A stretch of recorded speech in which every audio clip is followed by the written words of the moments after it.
Welcome back to the PFF NFL show. Trevor Sikkema, Dalton Wasserman, Max Chadwick here with you guys for some more mock draft madness. On today's show, we are breaking down the 1.0 version of the mock draft from one of the best in the biz. It is Daniel Jeremiah from NFL.com and NFL Network. DJ is one of not only the brightest scouts that I think that we have in this industry at the top that we get to see on television, but also a very plugged-in guy. So when it comes to these mock drafts, what he's saying in the mocks, a lot of times they carry a lot of value, not just for how he sees these players and saying like, hey, this guy's pretty good, but also what he is hearing from the league. So we're going to break down a lot of his picks here on this show. Fellas, how we doing today? Fantastic. I mean, I think it's always good with so many brilliant people in this field, right, and all the draft scouts and analysts that give their opinions. I think it is good to get more of a consensus and get more opinions and see where you get people's perspectives on certain players and maybe where we might be missing something or where we disagree with them. I think disagreement's the road to discovery, right? And if we find something out about certain players that other guys may have higher than us, then you're talking about getting a better perspective for ourselves and not just being in one bubble of thought, right? Disagreement is the road to discovery. Did you read that in a Stoicism book this morning? Goodness. I came up with it back when I was coaching. Immediate. I came up with it back when I was coaching because, you get in those big sideline fights sometimes, and even though you're trying to accomplish the same thing, you go, okay, we got to come up with a solution here that works for all because we're all trying to do the same thing, right? So, yeah, it's something I came up with down in St. Pete. It's always kind of stuck with me. I would kill to watch Dalton give like a miracle type speech in a locker room. Oh, dude. Oh. And by a miracle type speech, you mean just running suicides until the kids puke, just yelling these again. Poor 8-year-olds just. Coach Dalton, we don't understand outside zone. Our brains aren't developed yet. I will run it again. I will tell you right now. I never gave better speeches than when I was coaching kickoff and kick return. Never better than special teams. Worked every time. Oh man! As long as you said after it, right? Like Nick Saban. As long as you threw that in, hey, disagreement is the road to discovery. All right, like you just gotta very clearly, confidently end it with that before you go on to the next thing that you're talking about. And if you do that, you could basically say anything to a room of football players and be like, all right, yeah, I'm motivated. He wanted us to be the best confirm version of ourselves we possibly can be. So, all right, so we got Coach Dalton here on the show, which I'm excited about. All right, let's kick this off here for Daniel Jeremiah's mock draft 1.0. I think DJ normally does 3 or 4 mocks. So this is obviously the first iteration. He'll probably have another one after the combine in a couple of weeks, and then he'll have 1 or 2 more before we get to draft weekend. But at the top of this one, what we'll do is we'll go 1 through 5, and then we'll kind of just talk about more of buckets of sort of how the mock draft is coming to be. And at number 1 overall, we got the Tennessee Titans taking Abdul Carter. So he's the guy at the very top here, and then the Cleveland Browns right after that, Travis Hunter from Colorado. No quarterback at 1-2. So I think that's very interesting because, again, DJ always says, I do mock drafts with my ears. I do rankings with my eyes, basically saying like, hey, this is sort of what I'm hearing the league is going to do. That's the way that he does mock draft exercises. And with no quarterback at the 1-2 spots, I think that's just very interesting. Number 3, we do get a quarterback, be it Cam Ward. Number 4, the New England Patriots are taking Will Campbell, the offensive tackle from LSU. And then at number 5, Mason Graham, the defensive tackle from Michigan, going to the Jacksonville Jaguars. Coach Dalton, where are we starting here with this one? Where do you want to start? Actually, I think something we didn't get to expand too much on because we were talking about quarterbacks and all the other situations when we talked about your mock draft is Will Campbell at 4 to New England. And we know New England's got a bunch of needs on their offense, right? They have their quarterback in Drake May, but they're kind of missing almost every other piece when it comes to offensive line and especially receiving threats on the outside. They had the worst offensive line in the league this year. And making the decision to go with Will Campbell over maybe a weapon, maybe it's somebody like Tedero McMillan, maybe it's a Mason Graham to fill out the defense even further. But I find it interesting that Campbell here, both in your mock draft and in DJ's, gets in as New England's franchise left tackle. And even, he's been a guy that you've talked about as maybe he can move to the inside for certain teams, depending on where he goes, if they already have a left tackle in place. But New England obviously doesn't. They need help at the offensive tackle spot. So I think it really sets up the rest of the draft for the Patriots. If they go this route early, then you start talking about, okay, maybe they double dip on offensive line later in the draft because they need multiple players at that unit. And they start looking for weapons also because they do need a little bit of everything on their offense, and the goal really needs to be to surround Drake May with everything he needs to succeed. Yeah, would you guys think about Tetro McMillan here? I certainly would, but I feel like I don't know. I feel like I'm higher on Tetairoa McMillan than it feels like a lot of the rest of the industry does. Not to spoil it too much, but DJ's got Tet going 8 to the Carolina Panthers. We'll talk about that in a second. But man, I feel like I see in some rankings, people have Tetairoa McMillan anywhere from like 10 to 25 almost. I'm like, man, this dude's a stud. I can't believe how many rankings I have seen with Tetairoa McMillan outside of the top 10. So I would consider Tetairoa McMillan also at number 4. What about you, Max? I absolutely would, and that actually might be the pick I go here for New England with Travis Hunter off the board. Because I think if Travis Hunter's available, you take Travis Hunter because he's the best football player in the draft, and I think Mike Vrabel would love that. But, I mean, remember when they traded away A.J. Brown to the Eagles and how upset Mike Vrabel was in that war room that we saw later on? I think you could see Tetairoa McMillan as a guy as like another X receiver for him in that offense like he had with A.J. Brown back there in Tennessee. So I think it's a pick that he might make at number 4 overall. I know, Mike Vrabel is a big trenches guy, and I could totally see him taking a guy like Will Campbell or even Kelvin Banks Jr. at number 4 overall. But if you want to add a true number 1 X receiver for Drake May, I think there's no better one than Tetairoa McMillan in this draft. Yeah, I'm with you, man. I think that this is where his range probably starts at number 4, but I don't see it a lot with him going number 4 overall. I do think that it's an option there. Max, is there something else here in this top 5 that you want to shout out, whether it's number 1 or really any of these other picks here? Yeah, not a surprising pick at number 2 overall. Travis Hunter going to Cleveland at number 2. The one thing I think is interesting about what DJ said in the blurb here, he said, I'm in the minority. I want him to play full-time offense, full-time receiver, and moonlight on defense. I think a lot of people talk about Travis Hunter and say, okay, if he's going to play both, Dalton thinks he can play both full-time. And then otherwise, you think, okay, be a full-time corner and moonlight on offense. DJ's the opposite, full-time receiver and moonlight on defense. I think that's pretty fascinating. I wanted to get your opinion on that, Trevor, and what do you think about that? Who am I to doubt Travis Hunter to do anything, really, at this point? But,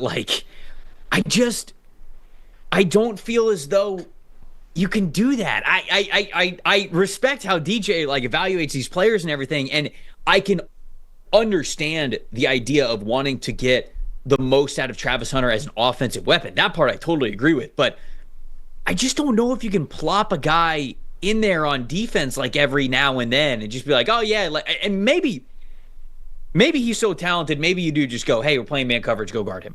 Make sure that he doesn't catch the football. Maybe it is that easy.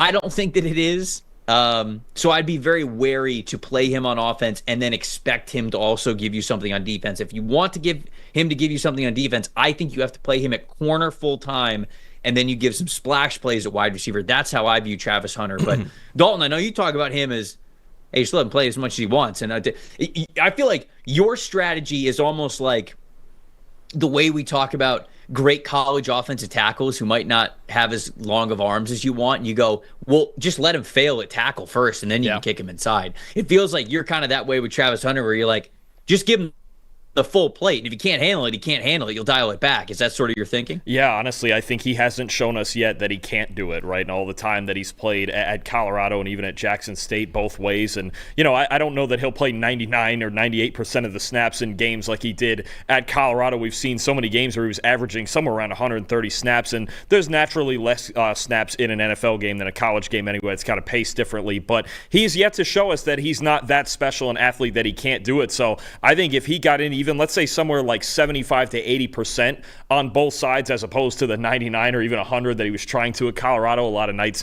Look, I think this is such a special athlete that you continue to let him just show you what he can do, right? I think you brought up something to me earlier this week, and the reason he picked Jackson State and Deion Sanders over Florida State, one of the big ones was Florida State just didn't believe he could play both ways. And that was obviously a mistake on their part. I'm sure they would have loved to have him the last few years, right? So I think, to me, this guy is so special that you just let him show you what he can do and you adjust off of that.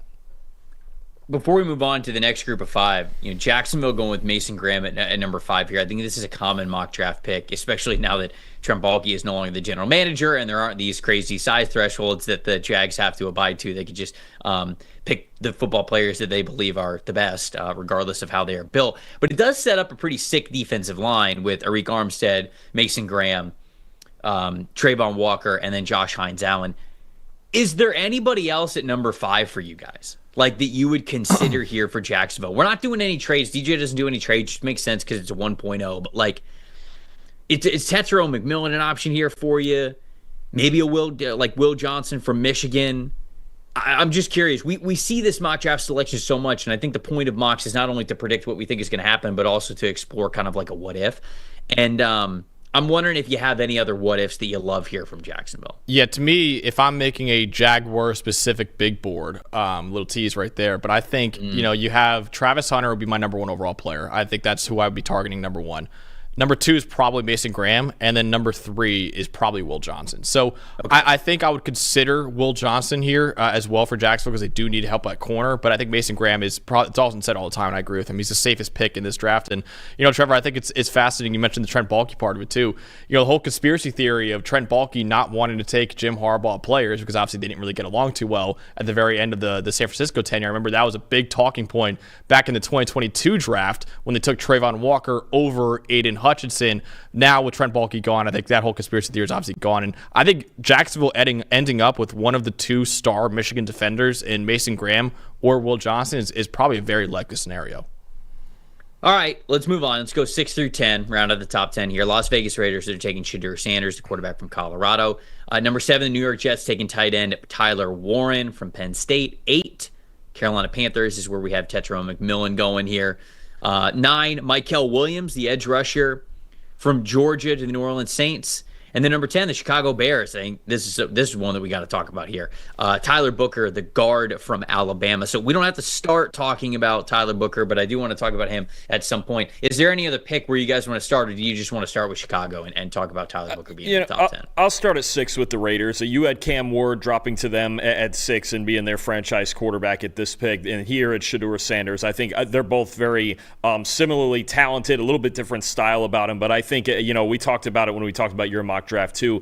Either scenario where one of these quarterbacks were to fall to the Raiders at 6, even if they say sign Russell Wilson to a 1 or 2 year contract, I think it's a great situation, right? I think they don't have to trade up. They don't have to give up extra assets to get one of these two guys who people have questions about being elite prospects. But if one of them falls to them at 6, it's an absolute home run. And if Shedeur Sanders is going to be the Raiders quarterback, you know me. I mean, a lot of people have Cam Ward as QB1. I have Shedeur Sanders as QB1. I think they're very interchangeable. It depends on kind of the style that you like better. But to get either guy here to fall to 6 naturally would be a home run for the Raiders. Yep, I agree. Before we talk about Chicago at number 10, Carolina at number 8, they go with Tetairoa McMillan. Obviously, I think he's immediately wide receiver 1 for Bryce Young. Yep. The defense also was pretty devoid of talent this past season, especially along the defensive line, especially without Derek Brown, out there because he was lost for most of the year due to injury. Some people would tell you that it's got to be defense at number 8 no matter what for Carolina. Do you guys subscribe to that, or do you still like the fact that Tetairoa McMillan would be on the board for them here at number 8? I can't hate it. I mean, listen, Tetairoa McMillan would probably be the highest-ranked player on my board here. I probably would go with James Pierce Jr. for all the reasons you just said, Trevor, with how much they need, defensive talent and how much they need to just pass rush, right? After trading away Brian Burns to the Giants, getting another athletic pass rusher like James Pierce Jr. would make a lot of sense. But you grabbing Tetairoa McMillan for Bryce Young, who showed you very, very encouraging signs over the second half of the season after he was benched, it makes a lot of sense giving an X receiver like that, right? Xavier Legette didn't have the best rookie year either, so you're hoping that he has a number 2 or maybe even number 3 with Jalen Coker really playing well out of nowhere as a rookie last year. I think Tetairoa McMillan, it makes sense here at number 8 overall. I can't hate it at all, considering Tetairoa McMillan probably would be a top 5 player on my big board. But at the same time, I do think an athletic pass rusher like James Pierce Jr., that might be where I personally would go at number 8. And I think one of the arguments we've talked about before is, do you take an elite receiver like McMillan at the top so you can dip into the depth of the defensive line class later? Because regardless of what you do in Carolina here with this first pick, they need multiple players in their front 7. It was one of the worst run defenses that we've ever seen in the NFL. I think they were one of just a few teams that gave up 3,000 rushing yards this year.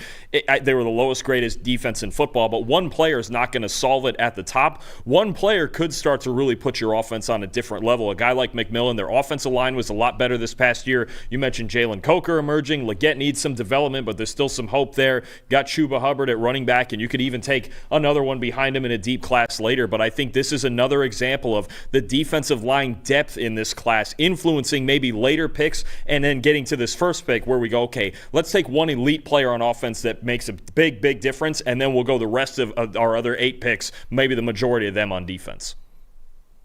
So if we go down to number 10, Tyler Booker going to the Chicago Bears here. I think Bears fans love the idea of getting whatever the top interior offensive lineman is in this class. So objectively, in a vacuum, if you will, I think the Bears fans are pretty pumped about this. It's just whether or not is Tyler Booker like a top 10 level prospect in this class, I think is the question. Now, DJ loves his pick himself. He says in the blurb, he said, I think the Booker is one of the safest picks in this draft. He'll help firm up the interior offensive line for Caleb Williams.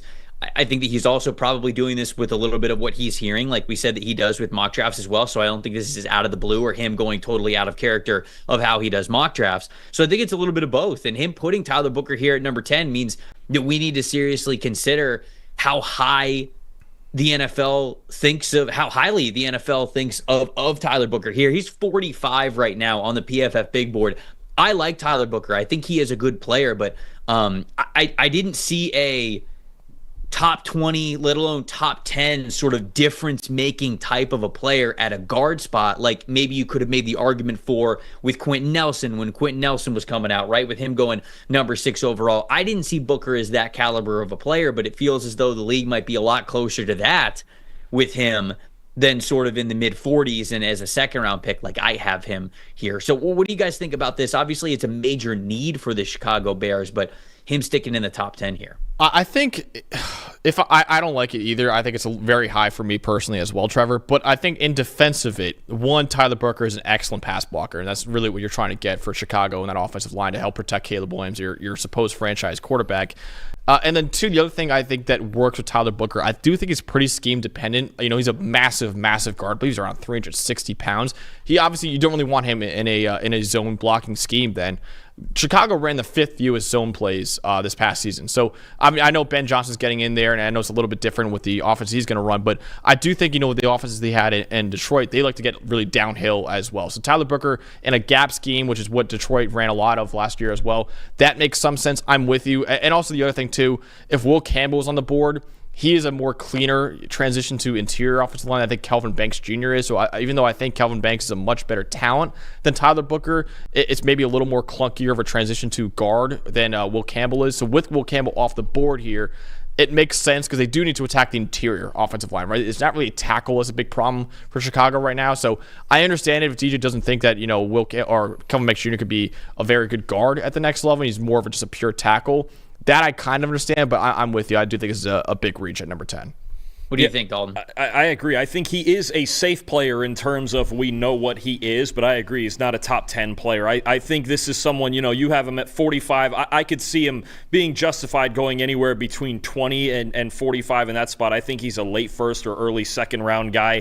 I think the Bears, if they're looking to really target Booker, I think then this becomes a trade down spot, and you see maybe what other suitors want to get up, maybe a handful of spots, and then you take him, say, even if you trade down into the late teens, if there's a way you can get down in there and probably still get him. I think Seattle at 18 might be the absolute highest that I would think about him, and even then I don't think it's a great scheme fit like Max mentioned with Clint Kubiak as their new offensive coordinator. So 10 is kind of rich for me, I'll be honest with you. I think he's a safe pick. I think there is still an argument that if we're leaving, say, Membu and Campbell at tackle, that Booker is the best interior offensive lineman, but I don't think, like you mentioned, a guy like Quentin Nelson, who's the gold standard for me of guard prospects recently, he's not of that caliber. I think anywhere from 20 to 40 or 45 makes a little more sense.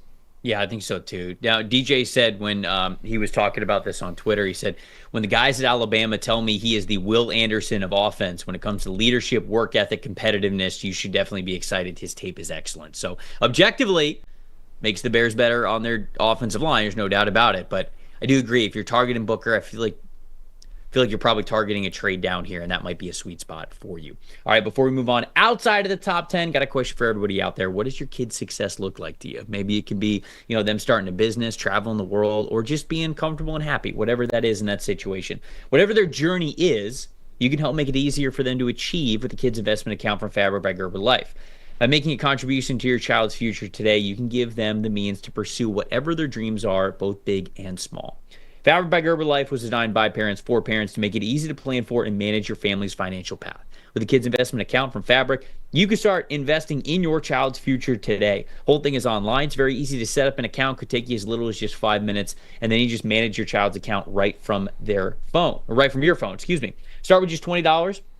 No contribution limits, tax advantages, Funds are SIPC insured up to $500,000. Plus, there's no commission fees, just a low, flat monthly maintenance fee. The funds can be used for nearly anything, from tuition to tutors, music classes, things like that. And then when they're adults, maybe funding starting a business, getting their first car, first house, things like that.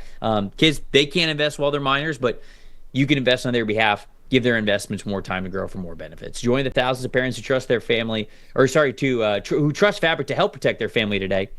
Start investing in your child's future at meetfabric.com/PFFNFL. It's meetfabric.com/PFFNFL, MEET, fabric.com/PFFNFL. Portfolios are managed by Fort Washington Investment Advisors Incorporated. Additional services provided by Apex Clearing Corporation. All investing is subject to risk. Learn more at meetfabric.com. 11 through 15 here on Daniel Jeremiah's Mock Draft 1.0. 49ers at number 11. He has them taking Armand Membou, who he notes as an interior offensive lineman here. Might get to that in a second. Dallas Cowboys at number 12. Ashton Jeanty, the running back from Boise State. Dolphins, offensive tackle Kelvin Banks at number 13. Indianapolis Colts taking Jahdae Barron at number 14. Number 15, Atlanta Falcons getting cornerback Will Johnson. Fellas, where are we starting with this one? I think I'm going to start with the two offensive linemen, and I think they're both very good picks. Now, I do have Kelvin Banks ahead of Armand Membou, and I think it's interesting that he is listed as an interior lineman because depends for me on the team where he might be going to in the scheme fit. They ran a ton of outside zone at Missouri, and I think it would fit the 49ers perfectly. And actually, I think if he were to go to the 49ers, he would stay outside at right tackle. I think he's a good fit there. It's a really comfortable scheme fit. I think there's other teams if he went to, say, maybe Seattle at 18, right? Then I think he might move inside and play right guard, and we'll see where it goes because they already have Charles Cross and Abe Lucas. I think he could capably play guard and be fine in there, but I think on a team like San Francisco, he could absolutely slot in as the right tackle as opposed to an interior guy. And then Kelvin Banks Jr., again, I have him ahead of Membou, but going to Miami would be a perfect scheme fit also. Again, similar scheme at Texas, excellent pass protector, really comfortable in that run scheme. I think he'd fit in perfectly in Mike McDaniel's offense. So I think you have two really good fits. It's going to depend on the opinions, especially for San Francisco going first between the two. But I think Membou, it depends on the scenario. And in this one, I would leave him at right tackle. I would too. I think that Membou can. Now, it's funny because when I watched Armand Membou initially, sort of in the early parts of the college football season, I sort of had the same thoughts. I was like, oh, I think this guy's more of an interior offensive lineman. And then I kind of watched him a little bit more. It's like, all right, you got the movement skills. I think he played offensive tackle. So the Elijah Vera Tucker comparison is funny to me because I actually have Elijah Vera Tucker as Kelvin Banks pro comp when we get to the PFF draft guide. Like, I think that he is more of an interior offensive lineman who you can play at tackle and feel good about, but I actually like Membou more as an offensive tackle than Banks, so it's just sort of funny that he mentioned Vera Tucker as Membou's pro comp when I have that for Kelvin Banks Jr. What about you, Max? What are we pointing out here in this group of five? I think a pick that would be a home run for the Falcons, even though they need pass rush, is Will Johnson. But I wanted to point out a very interesting blurb that Daniel Jeremiah wrote here. And you mentioned, Trevor, that he is one of the most plugged-in draft analysts that we have. He writes, Will Johnson is a polarizing player around the league. That's surprising to me because I look at a guy like Will Johnson and I think he's easily a top 10 player in this draft. It is fascinating that, like I said, how plugged in DJ is, that there are teams that maybe aren't the biggest Will Johnson fans. I just think what he's done in his first 2 years at Michigan, especially, where he was so incredibly productive. His first 2 years, he had the best man coverage grade, tied for the best man coverage grade in the country. The only one who was tied with him was Quinyon Mitchell, who played in a worse conference at Toledo, and we just saw him have an incredible rookie year with the Eagles as well. Injuries obviously bit Will Johnson this past year, and he wasn't as good because of it. And yes, he's not the fastest corner either, but I mean, the Pat Surtain comps are all over the place. I know you just came out with an article, Trevor, comparing him to Pat Surtain. I mean, that's who I've seen since his freshman year at Michigan.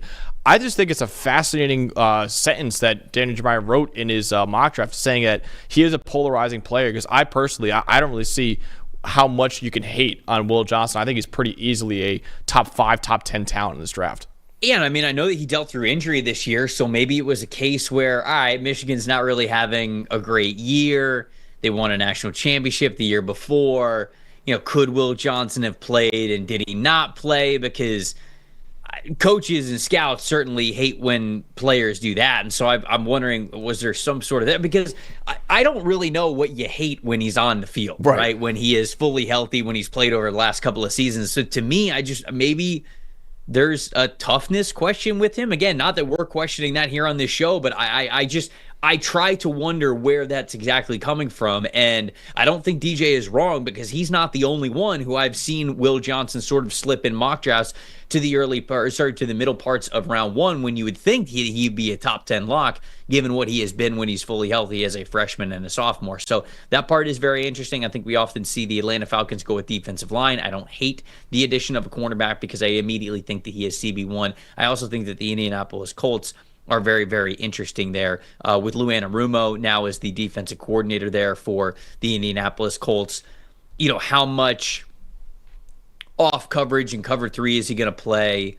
Because I really think that that's where Jahdae Barron is best. You know, when you let him play off coverage, and when you let him sort of seek and hunt the football when he's keeping his eyes on the quarterback like that. We saw an incredibly productive Jahdae Barron as an outside cornerback when he was in that situation. So will Anarumo allow him to sort of be in that alignment? If he can, I think you get a really productive pro there. So anything else in this 5 before we move on to the next one? I just think, again, just stacking on with Johnson too, it's hard to watch the last 2 years where he graded more in the mid to high 70s without the context of his injuries, right? And I know something during the 2023 season, especially during that national title run, is that you could see his right knee was still bothering him throughout that entire process. And when he lined up, I forget which side it was, when he lined up on one side of the field, he was grading like outstanding, and on the other side it was a little bit flawed. So I think the biggest concern for me with Johnson would just be kind of the nagging leg injuries, but you mentioned it, the technique makes up for what's maybe decent speed as opposed to high, 4.2 type speed at corner out there. So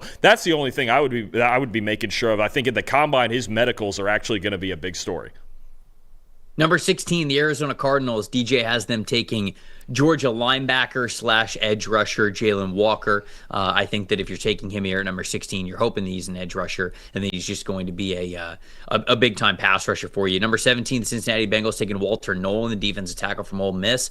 18, the Seattle Seahawks going with Kenneth Grant, the defensive tackle from Michigan. 19, the Buccaneers taking Jahad Campbell, the linebacker from Alabama. And then at number 20, before Malachi Starks, he has the Denver Broncos taking South Carolina safety Nick Emanwari as the top safety in this draft. Which, can we just start at number 20? Because I think we have to, because the blurbs I think are important. DJ doesn't write like a ton of different paragraphs, but what he writes is purposeful, and I think it really matters.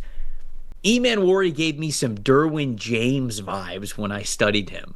I love his instincts in production. That is what DJ said for this selection for the Denver Broncos here. Guys, what'd you think? Obviously, South Carolina, great defense this year. You guys watched a lot of college football. Emanwari, I was not a big fan of him coming into the year.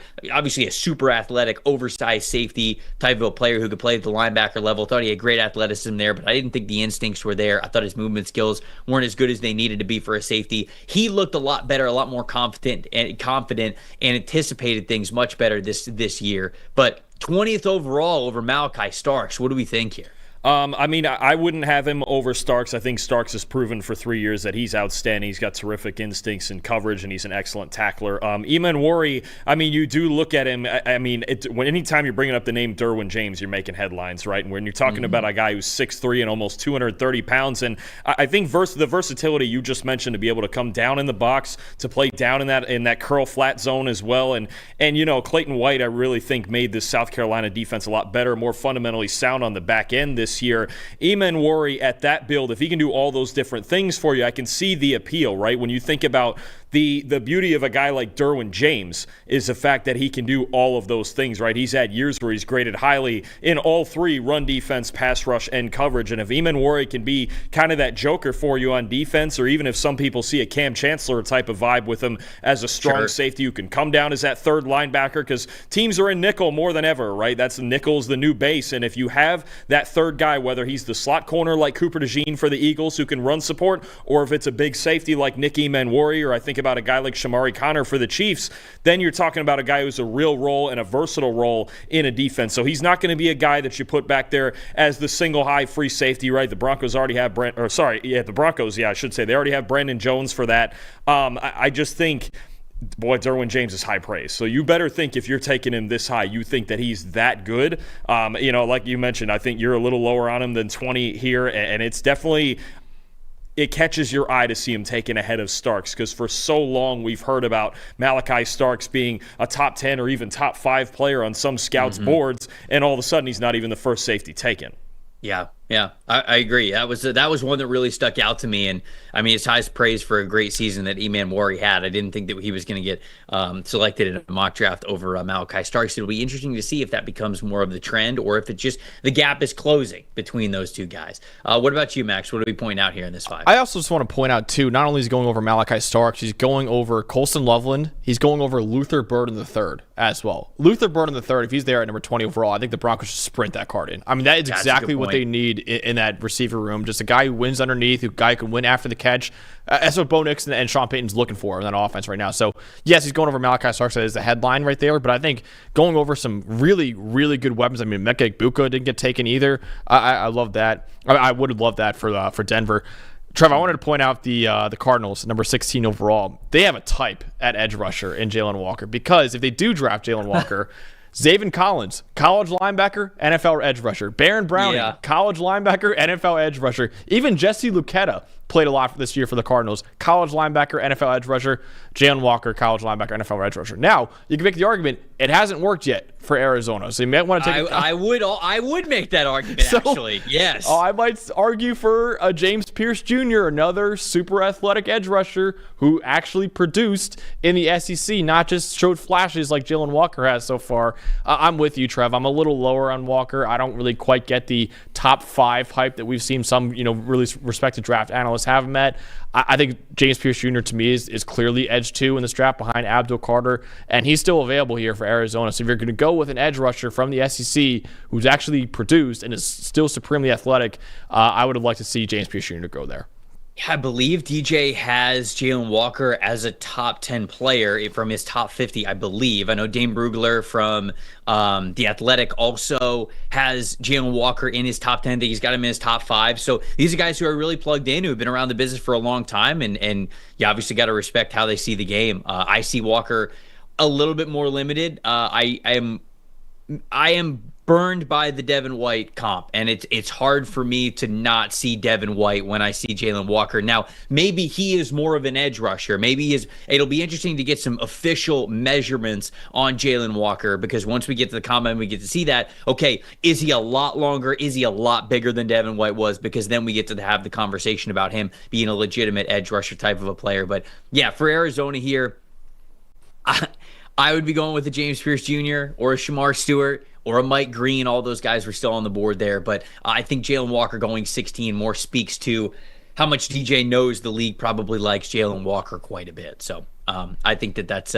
worth pointing out there for sure. Before we get into the rest of the 20 through 32 here on Daniel Jeremiah's Mock Draft, I want to remind you guys that this podcast is brought to you by Cherry Bundy, the performance drink that is fueling the health elite revolution. If you are an active person at all whatsoever, whether it's taking a walk around the neighborhood a couple of times a week, or you're doing CrossFit every day or training for a marathon, everything in between, this product's for you. Natural products and ingredients, no added sugar in this thing. Tart cherries, the highest antioxidant fruit and vegetable in the world, which means it's got all sorts of benefits. Helps increase recovery, supports immunity, got some naturally occurring melatonin, which helps improve sleep, and it reduces some soreness when you are being active. It's used by the very best. 500 collegiate and professional sports team, every single NFL team, every NFL team that traveled overseas, playing in Europe or Brazil, they had Cherry Bundy with them. The products are available on Amazon.com. You could also check the retailers nationwide, so check out your local Publix or Kroger or wherever you do your grocery shopping. They might have them in stock, but if they don't, and it's a little bit of a bonus, you can go to cherrybunny.com, use the promo code PFF20, and get yourself 20% off all of your orders that you have at cherrybundy.com. You got to check it out, because it's not just the recovery products, which they're great, but it's also, ones that'll help you sleep, ones that'll give you a little bit of energy from a workout. They got a lot of different things. They've got the gel packs, they've got the liquids, they got everything. You got to check it out. Go check out everything they got to offer. See exactly what you can get that could help you out in your active lifestyle over at cherrybunny.com. Back to DJ's mock, back to Daniel Jeremiah's mock here. Pittsburgh Steelers at number 21. We got Texas wide receiver Matthew Golden going ahead of Luther Burden III. Very interesting. I know that DJ was one of the first to say that he might have Matthew Golden as wide receiver 1 in this class. Obviously, doesn't have him going over Ted McMillan. But I know that he likes Matthew Golden a lot, so he's got him going over Luther Burden III here at number 21.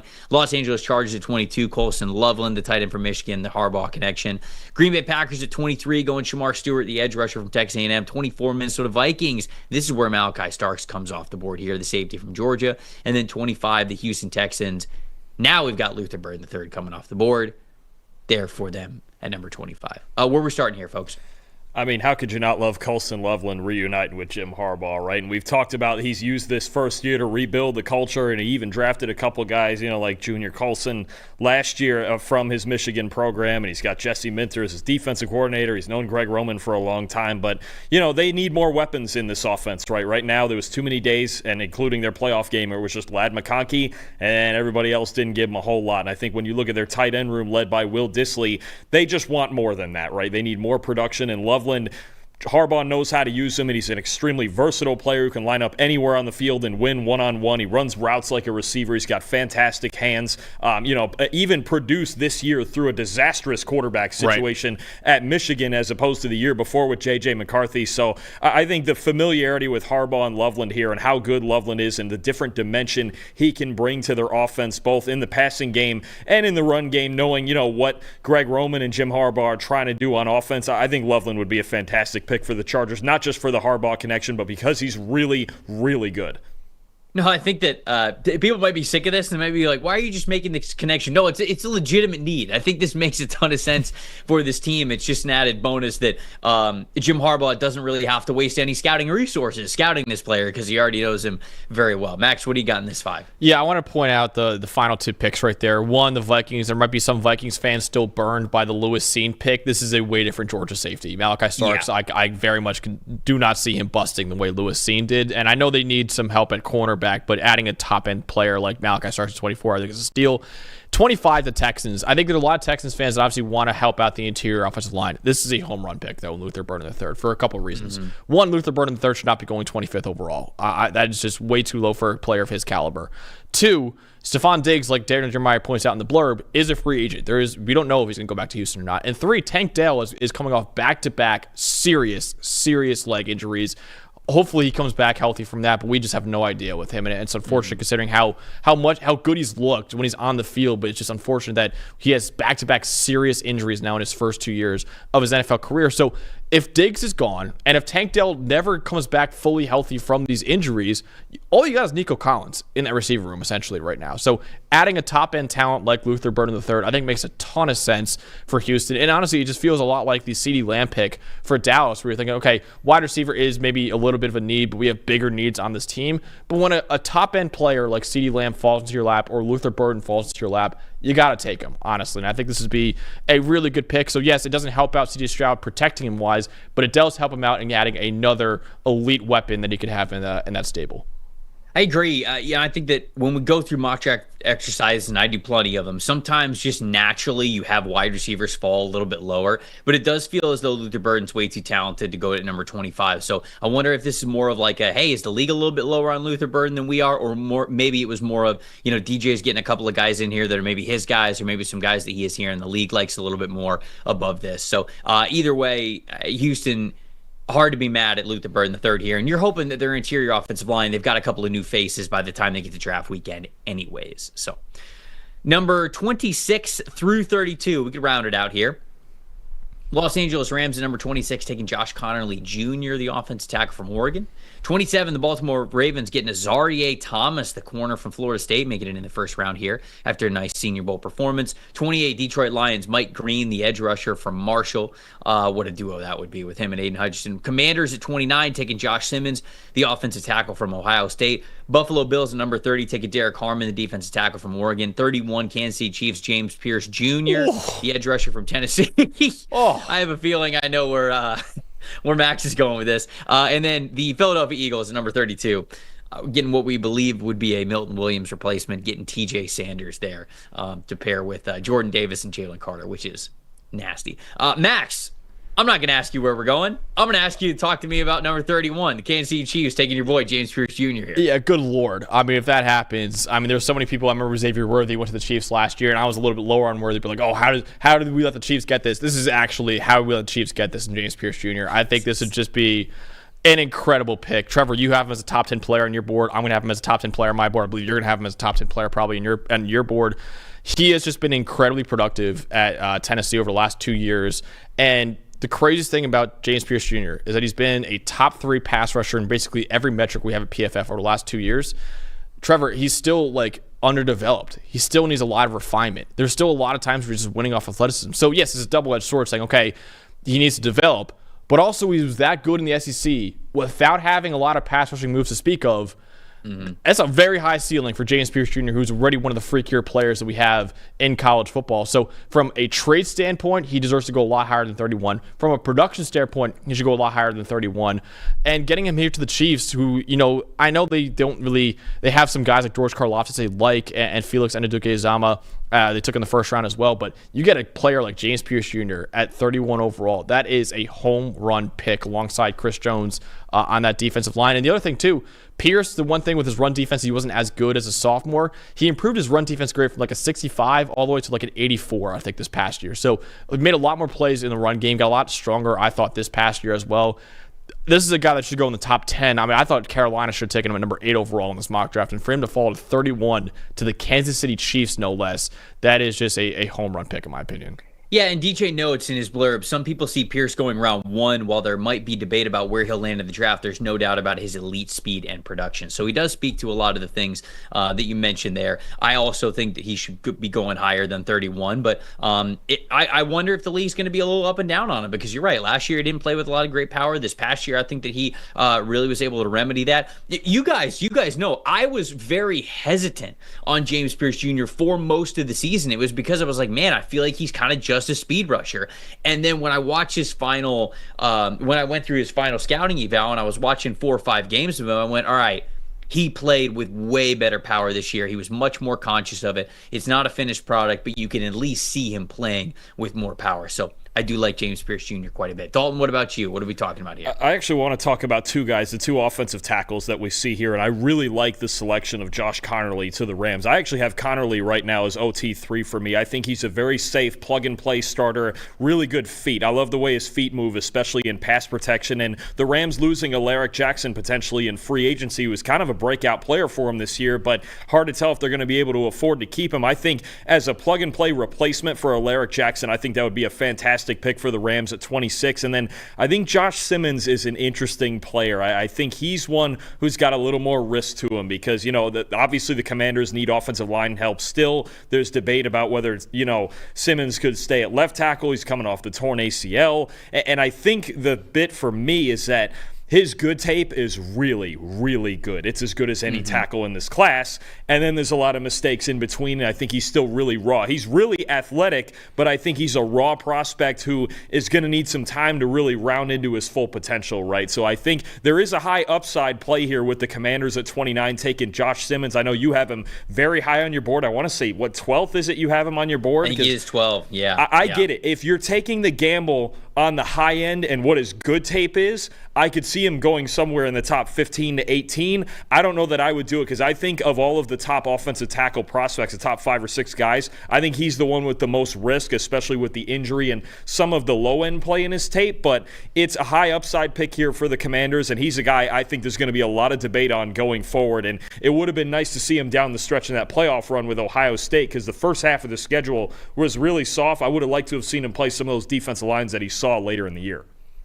The knee situation does scare me because I've heard that it might be a little bit more extensive even than just an ACL tear. Some people are talking about it being a full patellar tear of his knee, and so obviously that's something that's even tougher to get through when you have that injury. So medical rechecks at the combine is going to be a big deal. I think that he was one of the best offensive tackles in the class. I liked him a lot coming into this year, and he only played better in 2024 before he got hurt. So we'll sort of have to see what the situation is with his medicals and sort of where he is in his recovery there when we get to the combine. But that will be telling as to whether or not he'll be a top 20 pick, maybe something in the back end of the first round, or maybe not even going in the first round at all whatsoever. Some, interesting names. I think that Mike Green lasting all the way to 28, playing opposite of Aiden Hutchinson, I think that would be sick. And then Azareye'h Thomas making his name known here in the first round as well after a pretty good Senior Bowl. I think that's worth the shout out there from those guys as well. There we go. Make sure you go check out not just this mock draft, but all of Daniel Jeremiah's fantastic work that he has over at NFL.com and over at NFL Network. Give him a follow on all the social platforms as well. He's one of the best in the business, and we really enjoyed